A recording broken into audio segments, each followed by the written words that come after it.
Everyone, welcome back to my channel. Today we're going to read another, Kingdom of Marionettes and the Freak Circus fanfic. Unexpected penalties for your entertainment by Bag of Nicks. Chapter 3, Open Invitation. Pirate. Point of view. The troop members returned to the circus without incident. Pirate. Excellent notes and gestures, calculated understanding of the locals made, discussing the week's preparations a breeze. It was decided that the first proper show in the city would be in 3 days' time. Hurricane and Pirate would start their flying adventures tomorrow, while Ticket Taker would find Pink Ticket represents.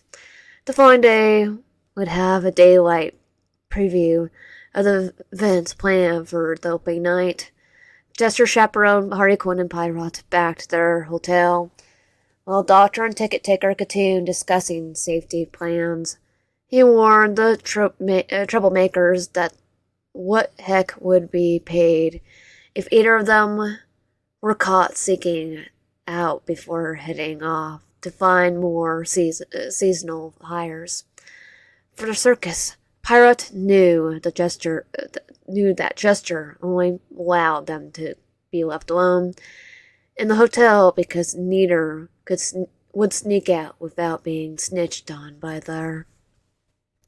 Still, it gave him time to find out where his dears lived. Pirate grabbed the bus route map from the lobby before he and Harley Quinn went up to their rooms. It didn't take much time for him to find a bus stop in the nearby suburbs called Belgrave Apartments. Seeing the ads for apartments in the newspaper with immediate availability made him sure he could find you there. The thought of hunting you down was tantalizing. Seeing you safely asleep in your bed again was a prize beyond what he thought was possible. He didn't realize how deep in thought he was until a drop of drool hit his claw. His desire for you could not be properly contained. Someone was bound to find the reason he restored possibility soon. Reason for his restored possibility soon. He knew he had to find you tonight. He had to be safe. You just had to. The bus ride would be about 10 minutes each way. That gave him plenty of time to scout the complex and prepare for a delay if he was unlucky. Pratt took his leave before any hesitation could creep up. The hotel was silent as he made his escape. The bus came right on time. He made frequent glances towards the shadows and saw no wandering eyes. Everything was going perfectly. He got off the bus at the proper stop and felt a call to the back corner of the first building. Hoping that call was you, he decided to start from the back and work his way up to the bus stop. Looking up to the second floor balcony was second nature to him after his previous encounters with you.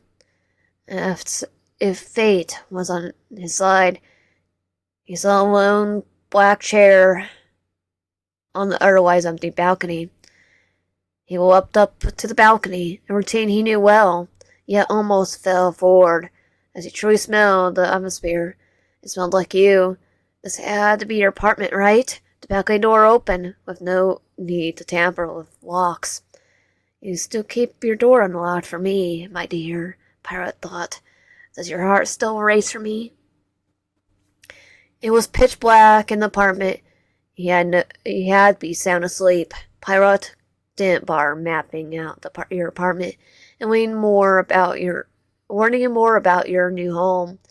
He needed to see you. He needed to touch you. He needed to claim you again.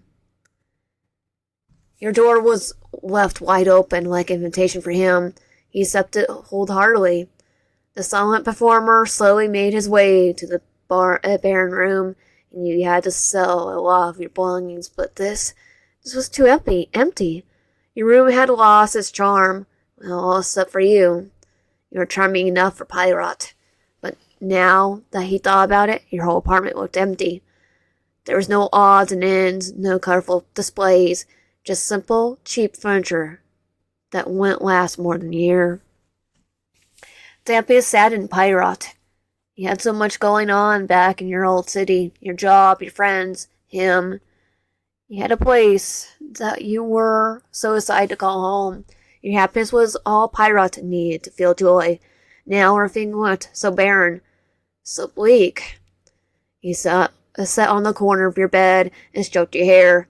At least you felt the same. Your breath still hitched as touch. The sound you made in your sleep were always the cutest. Your lovesick performer would have gone further. But no, not tonight. Right now, you needed comfort and safety. Those were things he could easily provide. I love you. Pirate trailed off almost instantly, the words seemingly falling to reach his tongue. He just kept stroking your hair, that is, until he accidentally brushed your neck. It felt warm. He pulled your hair back just a tad and revealed a mark, his mark. Proud's eyes widened and turned into beating tears. He still bore his mark. It was hidden by hair, but it was still there. That lit the fire they needed to properly speak to your sleeping form. You have no idea how wonderful it is to see you again after all this time. I thought you would move on and forget me. But I see now. He brushed his claws against the bite mark again. You still remember me. Do you still feel this warmth I feel? Does it still remind you of me, of us? Pirate brush in pure bliss at the heat of the mark. I still think about us, my dear, and think about all the good times we shared in this little city of yours. I know why you moved away. I know why you moved away. You did what you felt you had to. But my dear, I'm scared. He pulled his hand closer to his chest and walked away in shame.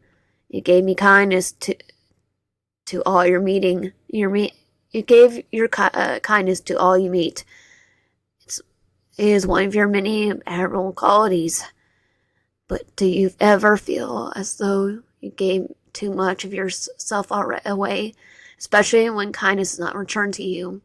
He stammered as he turned back to you with a bright shade of red on his face than his outfit. I don't mean to judge you. I just worry about you. I should be smarter with words, more gentle. That's what you need, isn't it? Nothing so abrasive.